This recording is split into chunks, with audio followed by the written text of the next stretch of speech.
Devant l'évidence que Jésus est vraiment le Fils de Dieu, à quoi seriez-vous prêt de renoncer pour le suivre? C'est l'heure de la bonne nouvelle.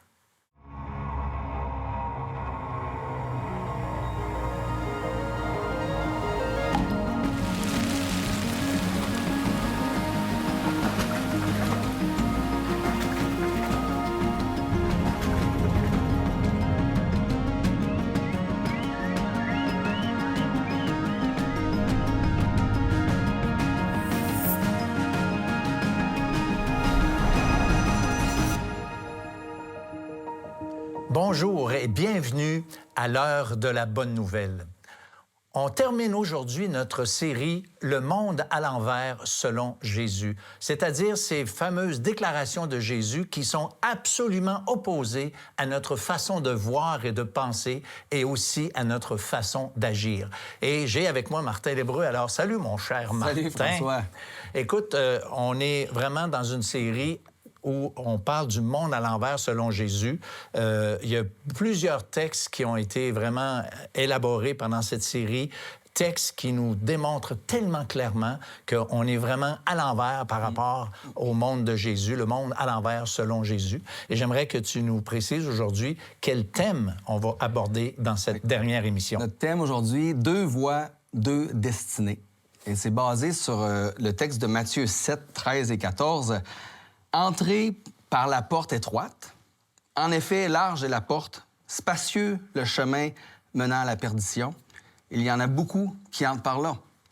Mais étroite est la porte, resserré le chemin menant à la vie, et il y en a peu qui les trouvent. Toute notre vie, on est confronté à des décisions. On commence à l'école, je vais étudier dans quoi, quel métier je veux faire plus tard. On va se demander avec qui je veux passer ma vie, est-ce que je veux des enfants, combien, quelle maison je vais acheter, dans quel quartier je veux vivre. Donc, plusieurs décisions, mais on a aussi des décisions plus insignifiantes, je veux dire, dans la vie, genre, qu'est-ce qu'on mange à soir? Qu'est-ce qu'on va regarder sur Netflix ce soir? Qu'est-ce que je porte demain? Mais aujourd'hui, on est confronté à une décision qui détermine notre éternité. Alors, c'est extrêmement solennel comme émission, extrêmement sérieux. Oui. Si on veut la vie éternelle, si on veut entrer dans le royaume de Dieu, il faut prendre le bon chemin. Et il faut entrer par la bonne porte. Parce qu'il y en a un chemin à prendre et il y en a une porte par laquelle on doit entrer. Et Dieu s'est révélé à nous. Il a envoyé son Fils et il nous a dit que Jésus était la porte, que Jésus était le seul chemin. Mais encore, faut-il y croire? Bien, ça, c'est la question qui tue, hein? Parce qu'on a bien beau dire que la Bible dit ça, mais est-ce que c'est vrai? Et est-ce que je suis prêt de m'engager avec ça? Et on a posé cette semaine dans la rue la question suivante. À quoi seriez-vous prêt à renoncer pour suivre Jésus? Alors, on écoute ça ensemble. Je sais pas. Moi, je trouve que je suis tout le temps pris de recul par rapport à ces affaires-là. Moi, si Dieu, il existe pour vrai, là, tant mieux pour tout le monde, là, mais je vais faire ma vie pareil. Là. Jésus, je vais pas le suivre. Là. Peut-être que je suivrai ses enseignements, si j'y crois, mais il n'y a pas de prix à payer pour ça. Là. Je veux dire, on suit quelqu'un qu'on croit, puis c'est tout. Là. Ah, je suivrai. Honnêtement, je le sais pas. Rien, parce que je suivrai pas. S'il me ferait croire à des affaires, peut-être, là, mais je pense que je vivrais pas mal de la même manière, puis ça changerait pas tant que ça ma façon de voir. Là. Je me dirais que je le suivrais pas quand même. Je me dirais que je le laisserais faire son job, mais je suis pas sûr que je le suivrais pour autant. Je n'embarque pas là-dedans. Je pense pas que je le suivrais quand même. Je pense que pour faire nos propres décisions, puis de suivre nos propres valeurs, sans nécessairement suivre quelqu'un en particulier, c'est tout aussi correct que... Je suis pas un mouton, je suis pas les gens. Je fais mes propres choix. Aucun impact parce que je vais suivre pas mal ce que moi, j'ai envie de suivre et non pas ce que quelqu'un va me dire. Je suivrai pas aveuglément parce que il dit la grande prière ou il dit ci ou il dit ça. Là. Donc, ça fait pas partie de mon ADN. Non, je passerai mon chemin. J'ai plus besoin de ça pour pour trouver un juste équilibre dans ma vie. Moi, j'attends pas que quelqu'un vienne me dicter qu'est-ce que je devrais faire. J'essaie de faire le bien, d'être une bonne personne, puis ça se limite à ça. Au diable Jésus. Oh mon Dieu! Écoute, je sais pas, François, comment tu te sens quand tu as écouté ça. Moi, ça fait peut-être une dizaine de fois que j'écoute le Vox Pop en préparation de l'émission, puis ça, à chaque fois, ça me bouleverse. Ça me fait de la peine. Moi, ça fait 30 ans que je prêche l'Évangile, que j'explique aux gens qu'il y a une vérité, puis je leur parle du Seigneur Jésus. Puis les gens, souvent, me disaient, ben là, on n'a pas d'évidence, puis tu peux pas prouver que Dieu existe. Bon, OK. Mais là, on est devant l'évidence que Jésus est le Fils de Dieu. Puis les gens, même si j'arrive à leur donner l'évidence, ben ils veulent toujours pas le suivre. Et ils préfèrent suivre la religion humaine, ce que j'appelle. L'idée de, ben je vais continuer de vivre ma vie. Je vais continuer de vivre pareil, de faire mes propres décisions, d'avoir mes propres valeurs. Tu sais, j'essaie de faire le bien, puis ça se limite à ça. J'ai pas besoin de ça pour avoir un équilibre dans ma vie. Donc, probablement que cette dame, elle a d'autres moyens d'équilibrer sa vie. Et tout ça résume la religion humaine, de vivre à sa manière, puis de mettre Dieu carrément de côté. Puis ça me bouleverse de voir ça. C'est pas une question d'équilibre. Tu sais, il y en a qui disent, ben moi, gars, je suis heureux de même. Mais c'est pas une question de bonheur. C'est pas une question d'équilibre. C'est une question de vie ou de mort éternelle. C'est un enjeu extrêmement important parce que si Dieu est Dieu, si Jésus est vraiment le Fils de Dieu tel qu'il a prétendu être, si le message qu'il a apporté est vrai, on est dans le trouble. On est dans le trouble, tu sais, clairement. Puis il y a une madame aussi qui a dit, ben je le suivrai peut-être, mais peut-être ses enseignements, mais je crois qu'il n'y a pas de prix à payer. Puis la Bible dit justement le contraire. Moi, je dis souvent aux gens, l'Évangile, c'est gratuit, mais il n'y a rien qui va vous coûter plus cher que suivre le Seigneur Jésus. Parce que Jésus dit qu'il faut être prêt à renoncer à tout pour le suivre. Il faut être prêt à même prendre sa croix, ce qui veut dire qu'il faut être prêt à aller jusqu'à la mort, même si on veut suivre. Donc oui, la Bible dit qu'il y a un prix à payer pour suivre Jésus. C'est clair, c'est clair. Moi-même, là, quand j'ai entendu l'Évangile, une des choses que j'ai comprises d'entrée de jeu, c'est qu'il y avait un prix à payer parce qu'il fallait que je renonce à moi-même pour le suivre. Et ça m'a comme ralenti. Pendant 2 mois, j'ai été tourmenté avec cette vérité-là que je dois abandonner et laisser ma vie au Seigneur. Lui, il a donné la sienne pour nous sauver. De toute façon, restez avec nous parce qu'après la pause, on continue de parler de ce sujet avec vous. Très peu de gens suivent les enseignements de Jésus aujourd'hui. Et même au Québec, l'Évangile n'est pas très populaire. Les gens ne veulent pas suivre quelqu'un. Personne ne va me dire comment faire ma vie. C'est moi qui décide. Et même devant l'évidence que Jésus est vraiment le Fils de Dieu, ils préfèrent quand même avoir ce 90 ans-là à leur manière plutôt que de suivre le Seigneur Jésus. Si Jésus est vraiment le Fils de Dieu, est-ce qu'on ne devrait pas l'écouter? L'Heure de la Bonne Nouvelle, en collaboration avec le Messager chrétien, vous offre gratuitement le livre de méditation quotidienne La Bonne Semence. Pour en recevoir un exemplaire, écrivez-nous à L'Heure de la Bonne Nouvelle, casier postal 33012, comptoir postal Thibault, Trois-Rivières, Québec, G8T 9T8. Vous pouvez également nous joindre à info@hbn.ca ou par téléphone 1-866-509-1319. Martin, on parle du prix à payer et je voudrais pas qu'on soit confondu ou qu'on confonde nos téléspectateurs. Il y a un prix, il y a deux prix dans la Bible, OK? Il y a le prix à payer pour suivre Jésus parce qu'on suivait nos propres voies, puis il faut arrêter de suivre nos propres voies et suivre le Christ quand on se tourne vers lui, quand on se convertit au Christ. Par contre, le prix qui a été payé, c'est le prix que Jésus, quand il a pris la condamnation de nos péchés et qu'il a donné sa vie en rançon pour nos péchés, bien, ce prix-là, c'est pas nous qui allons le payer, c'est Christ qui l'a payé et qui nous l'offre maintenant. Ça, c'est un petit détail important, je dirais. Il y a 2 chemins, le large, le chemin étroit. Puis le chemin étroit, c'est lui de suivre Christ. Il est plus difficile, il y a des embûches tout le long. Ouais. Donc, il n'y a pas beaucoup de gens qui vont emprunter ce chemin-là. Très peu de gens suivent les enseignements de Jésus aujourd'hui. En fait, ça, c'est le chemin large. Oui, ils suivent autre chose, leurs idées. Le chemin étroit, les enseignements de Jésus, on tasse ça de côté. Puis même au Québec, l'Évangile n'est pas très populaire. Puis j'ai remarqué dans le Vox Pop un phénomène quand même intéressant, que les gens ne veulent pas suivre quelqu'un. Oui. Les gens ne veulent pas se faire dicter comment faire leur vie. On veut vivre selon nos critères. On veut vivre selon nos valeurs. Personne ne va me dire comment faire ma vie. C'est moi qui décide. C'est ça le péché. Ouais. C'est ça l'essence du péché. Pourtant, il y a un autre phénomène dans le monde qu'on appelle le conformisme social. C'est l'idée de suivre les tendances, suivre les modes, suivre la pensée de la majorité. Puis là, je suis pas en train de dire que tout le monde, c'est des suiveux, mais c'est un phénomène qui nous atteint tous à un certain niveau, tout le monde dans notre vie, là, de tous les jours. Parce que si plusieurs personnes pensent d'une manière, bien, c'est normal de se poser la question puis de se dire « Hey, ils ont-tu raison? » C'est peut-être la bonne manière de penser. Puis peut-être je vais penser comme eux parce qu'il y a tellement de monde qui pense comme ça. Oui. Ouais. Ça nous donne comme une certaine assurance de voir que tout le monde fait une affaire. Ah, ça doit être bon. Ouais. Puis j'ai tombé sur plusieurs études intéressantes sur Internet, des études qui ont été faites. En fait, en 2015, il y a une étude qui a été faite sur la conformité à la majorité en lien avec les décisions culinaires, les décisions alimentaires. Puis on est dans un restaurant et le serveur, ben, il offre un plat, mais quand il dit « Écoute, ça, c'est le plat le plus populaire », bien là, les gens choisissaient ce plat-là beaucoup plus.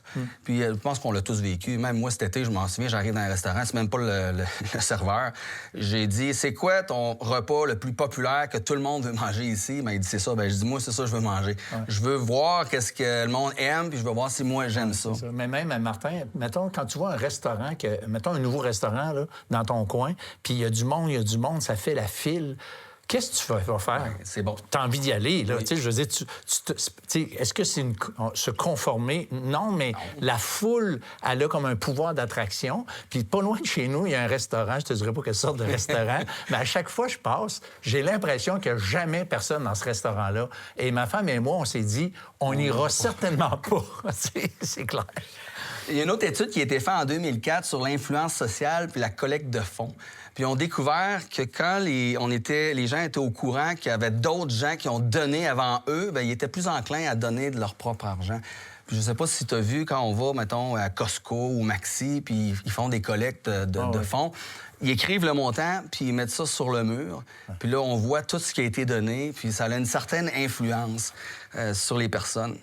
Nos choix sont aussi influencés par l'approbation des autres, de nos proches. C'est clair. Puis moi, je me rappelle, quand j'avais 18 ans, il y avait un jeune homme de 26 à peu près qui avait décidé de répondre oui à un appel de l'Évangile pour suivre Jésus.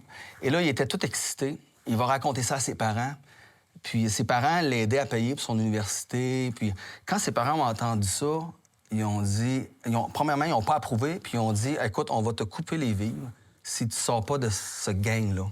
Alors, du jour au lendemain, bien, il a abandonné la foi parce qu'il n'avait pas eu l'approbation. Donc, l'approbation de ses proches, elle a eu une influence dans ses choix de vie. Nos choix sont aussi influencés par la peur du rejet, la peur de l'isolement. Imagine, là, t'as 20 ans, puis t'es dans une classe au cégep, t'es chrétien, tu crois au récit de la création, et là, le professeur... Puis en passant, ce que je dis là, c'est déjà arrivé à ma fille. Là.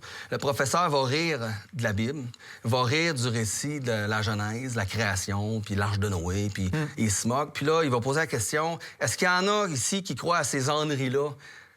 Ça se peut que tu aies de la misère à lever ta main. Ça se peut même que tu lèves pas ta main parce que tu as peur de l'isolement, tu as peur du rejet. Alors, tu vas juste suivre, puis tu vas te conformer un peu à ce que tu vois autour de toi. J'ai un de mes petits-fils récemment, qui a commencé le cégep. Et puis lui, dans sa classe, le gars a parlé justement de ces âneries-là, que le fait que c'est Dieu qui a créé le monde, qu'il trouvait que c'était fou. Il a même parlé d'un certain musée créationniste aux États-Unis qui trouvait que c'était n'importe quoi, puis il l'a décrit. Et puis mon petit-fils, lui, il venait d'y aller avec ses parents cet été. Alors, lui, il a entendu ça. Il a été très sage. Il n'a pas voulu humilier publiquement le prof, mais il a écrit un courriel pour lui dire que lui, gars, il était croyant, un. Deux, qu'il avait visité ce musée-là et que clairement, il ne savait pas de quoi il parlait quand il a dit ça. Fait que j'ai trouvé qu'il y avait quand même eu un certain courage pour pas humilier le professeur, justement, puis publiquement, là, ça n'aurait pas été gentil. Mais tu sais, je suis fier de lui parce qu'il a fait ça. Et là, je veux pas dire que tout le monde, c'est des suiveux en disant ça, mais puis probablement que la majorité écoute ça, les études qui ont été faites, puis ils se disent que moi, je ferais pas partie de la minorité. Hein, mais les études, justement, démontrent le contraire. C'est vraiment une majorité, puis une minorité qui ose se lever puis dire quelque chose de différent. Puis mon point, c'est juste qu'on est affecté d'une certaine manière à différents niveaux par ce qui nous entoure, par les valeurs autour de nous, par les modes. C'est sûr que ça joue un rôle. Moi, quand j'étais jeune, je refusais l'Évangile. Pourquoi? Parce que je voulais suivre la foule. Parce que je voulais suivre la gang. C'était pas parce que je voulais rien savoir. En dedans de moi, j'avais une petite curiosité, mais je voulais suivre la gang. Puis je pense que c'est juste important de se poser des questions. Pourquoi je rejette Christ devant l'évidence qu'il est le Fils de Dieu? Pourquoi je vais jusqu'à le rejeter?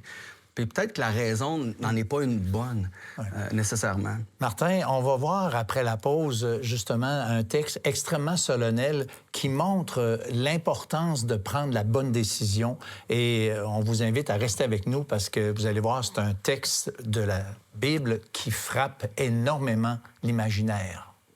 Vous avez des questions ou des commentaires sur ce que vous venez d'entendre? Contactez-nous par téléphone ou réagissez sur les médias sociaux.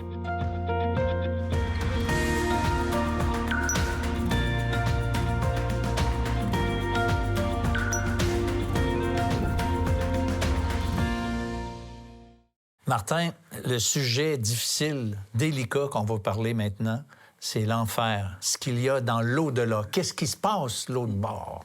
Oui, c'est difficile parce que beaucoup de gens aujourd'hui ne croient plus à l'enfer. Même dans certains milieux évangéliques plus larges, ils vont essayer de atténuer, oui, c'est ça. Mais François, si toi et moi, nous sommes convaincus que la Bible dit vrai, que l'enfer existe, on ne peut pas... Ne pas en parler. Exactement. Imagine, on est dans la rue, on se promène, et là, on voit une maison... Puis là, on voit dans les fenêtres du sous-sol la boucane sortir, puis le feu qui commence. Puis au rez-de-chaussée, on voit une petite famille qui commence le souper tranquillement, puis ils sont pas au courant, ils n'ont pas l'air de savoir qu'il y a un feu. Si on passe outre, qu'est-ce qu'on dirait de nous? Vous êtes des criminels? Voyons donc, on ne peut pas ne pas en parler. C'est la même image avec cette idée de l'enfer-là, parce qu'il y a des gens qui n'y croient pas, mais nous, on est convaincus que ce lieu-là existe, puis on veut avertir les gens pour qu'ils ne se rendent pas dans ce lieu-là. Et pour ce faire, on va regarder un texte de Luc 16. Et j'ai séparé ça en 3 sections. Avant la mort, dans la mort, après la mort. Donc, c'est dans Luc 16, avant la mort. Mais dans cette histoire-là, ça commence, on a un pauvre et il y a un riche.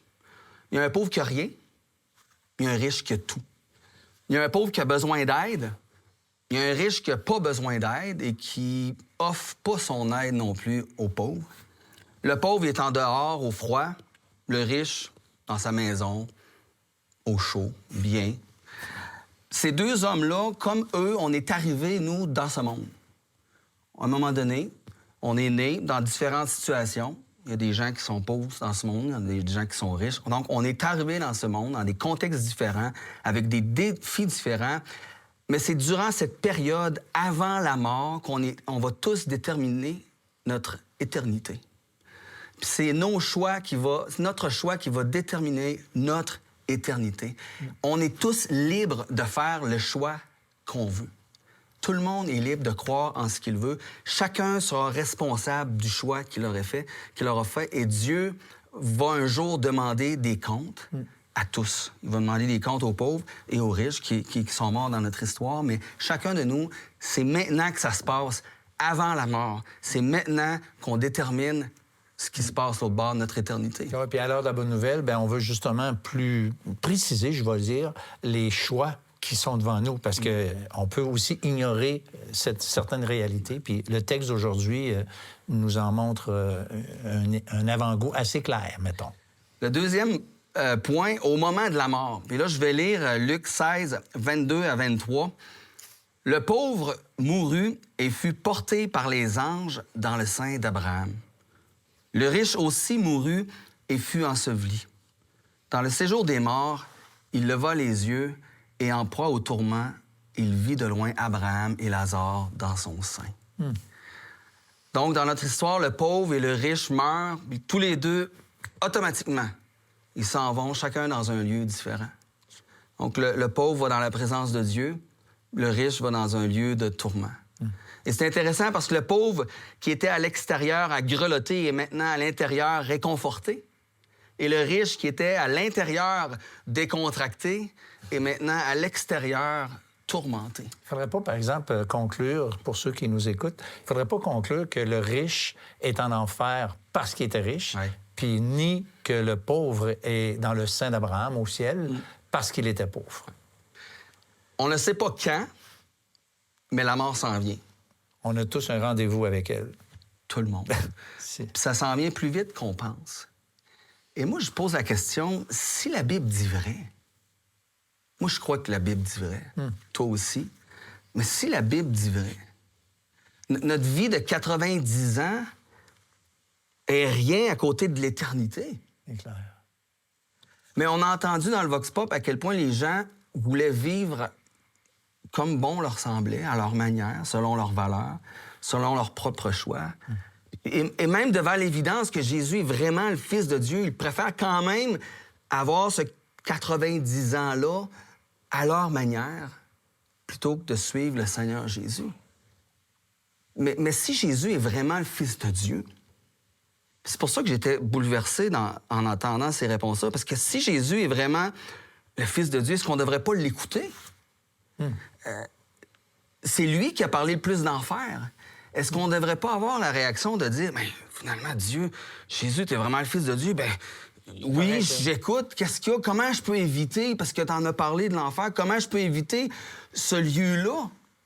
Mais non, les gens, non, je veux vivre à ma manière, puis je veux mettre de côté. Jésus, à un moment donné, il s'adresse à la foule, puis il dit, vous ne voulez pas venir à moi. Puis moi, j'ai eu une discussion à un moment donné avec quelqu'un qui avait tout le temps des arguments. Puis là, j'ai posé la même question qu'on a posée au Vox Pop. Si Jésus était là devant toi, puis il te dirait, c'est ça, la vérité, je suis le Fils de Dieu, la Bible est vraie, puis bon, qu'est-ce que tu ferais? Puis là, il m'a dit, ça changerait rien. Alors moi, j'ai dit, la discussion est terminée.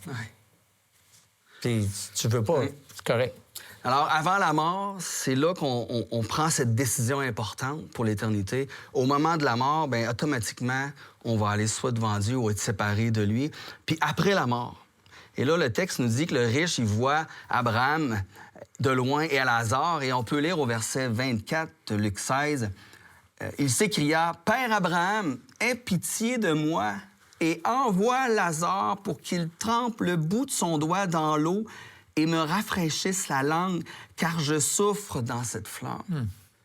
Et Abraham répondit, « Mon enfant, souviens-toi que tu as reçu tes biens pendant ta vie et que de même Lazare a eu les maux. Maintenant, il est ici consolé et toi, tu souffres. En plus de tout cela, entre nous et vous se trouve un grand abîme, afin que ceux qui voudraient passer d'ici vers vous ne puissent le faire et qu'on ne parvienne pas non plus de là vers nous. Alors, celui qui est en enfer, il est conscient. Il est conscient de ce qui se passe. Il est tourmenté, il souffre. Puis il supplie pour une goutte de rafraîchissement, une goutte de soulagement. Mais Lazare, il ne peut pas, puis personne ne peut le soulager. Ouais, c'est comme définitif.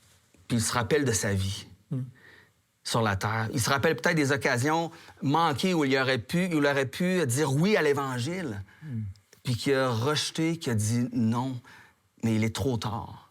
Il est seul, il est isolé, il ne pourra jamais sortir de ce lieu-là. Puis il fait une prière quand même particulière là, à la fin de cette histoire-là.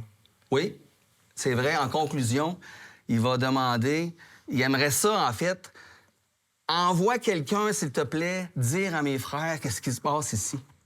S'il te plaît, envoie quelqu'un. Puis la réponse d'Abraham, c'est intéressant, il dit non. Parce que même si un mort ressuscite, ils ne se laisseront pas persuader. Ouais. Puis ça me fascine parce que dans le Vox Pop, ben même si Christ, on a l'évidence qu'il est le Fils de Dieu, les gens ne se laisseraient pas plus persuader. C'est ça. Ça, c'est l'état de notre cœur. Oui, c'est ça. On a une rébellion. On ne veut pas que Dieu se mêle de nos affaires. Dans le texte, littéralement, ça dit « Ils ont Moïse et les prophètes ». Ça veut dire ils ont la Bible. Comme nous, aujourd'hui, on a la Bible. Et chacun d'entre nous, on est invité à prendre la décision en relation avec ce que la Bible nous dit. Et nous, ce qu'on peut faire à l'heure de la bonne nouvelle, c'est qu'on ne peut pas vous obliger à quoi que ce soit, mais on veut fortement vous encourager de mettre votre nez dans cette Bible, dans le Nouveau Testament en particulier, et vous allez voir que ce qu'on dit à l'heure de la bonne nouvelle est tiré de ce que les Écritures disent, et que nous, on vous invite à le considérer et à vous tourner vers Dieu, peut-être juste venir puis dire « Seigneur, je veux lire la Bible maintenant, puis je veux que tu me parles à travers elle. » Alors, c'est ce qu'on vous invite à faire là où vous êtes à partir de maintenant pour que vous puissiez entendre la parole de Dieu. Vous avez des questions ou des commentaires sur ce que vous venez d'entendre? Contactez-nous par téléphone ou réagissez sur les médias sociaux.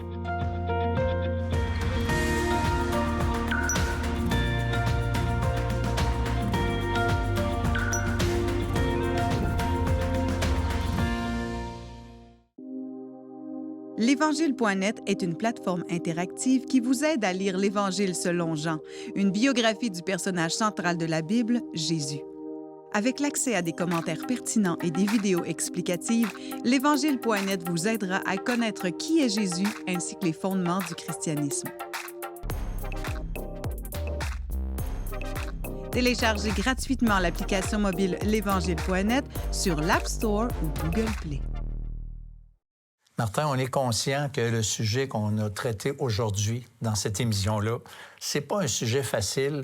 Même nous, comment on se sent par rapport à ça, c'est comme tu as dit, on voit des choses, il y a un drame qui se prépare et puis on dirait rien, on peut pas faire ça. Le cœur de Dieu, c'est pas ça qu'il nous demande non plus. Puis à travers cette émission-là, bien, en fait, on devrait être sensible à l'écoute de Dieu lui-même parce que c'est sa parole, c'est ce que la Bible dit que nous voulons vous transmettre. Ouais, c'est notre désir que les gens lisent les Écritures, se tournent vers le Seigneur Jésus-Christ. Et je vous laisse avec un verset qu'on peut lire dans 2 Corinthiens 5:20. « Nous vous en supplions au nom de Christ, soyez réconciliés avec Dieu. » C'est vraiment un désir, notre désir le plus profond. On vous supplie, soyez réconciliés. Au nom de Jésus, soyez réconciliés. Ouvrez la parole. Demandez à Dieu de vous éclairer, de vous parler et soyez réconciliés par le sacrifice de Jésus à la croix. L'attitude de Paul dans ce verset-là, tu sais, il dit, tu sais, c'est comme si, tu sais, hey, tu sais, les gars, tu sais, soyez réconciliés. Puis il dit, c'est au nom de Christ. Autrement dit, c'est Dieu lui-même qui, à travers ce sentiment d'urgence que Paul donne, de supplier les gens d'être réconciliés avec lui. C'est quelque chose. Hey Martin, merci d'avoir été là dans cette série d'émissions parce que, comme on l'a dit, c'est la dernière de cette série d'émissions, Le monde à l'envers selon Jésus. Mais on va être là encore pour la saison prochaine pour d'autres émissions avec d'autres thèmes et on vous convie d'être encore avec nous. On vous remercie d'avoir été là. On veut remercier aussi l'équipe technique qui nous ont supportés, avec lesquels on a eu beaucoup de plaisir à travailler. Et puis aussi pour ceux qui nous ont écrit ou ceux qui vont nous écrire encore, on apprécie vos commentaires. Alors merci et au revoir.